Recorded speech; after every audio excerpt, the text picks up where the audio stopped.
I can't do this anymore. My boss asked me to work this weekend, and my friend wants me to help him move.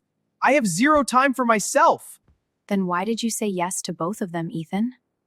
I didn't want to be rude, Emily. I hate letting people down.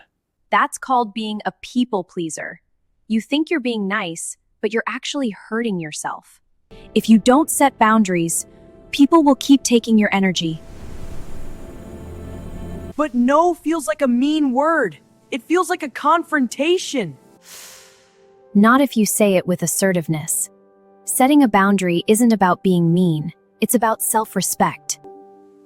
You are teaching people how to treat you. Let's help Ethan. You can refuse a request politely but firmly using these 3 levels of polite refusal. 1. Level 1. The soft no friends. I'd love to help, but I'm swamped right now. Vocab check. Swamped means very busy. Level 2.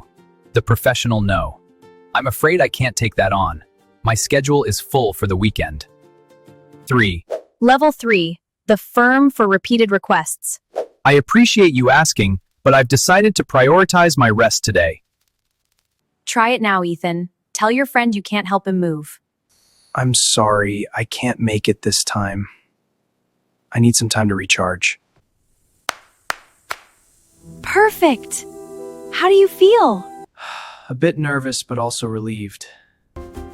Learning to say no is a superpower. It improves your English and your mental health. Question of the day. Are you a people pleaser? Write yes or no in the comments and practice one of Emily's phrases.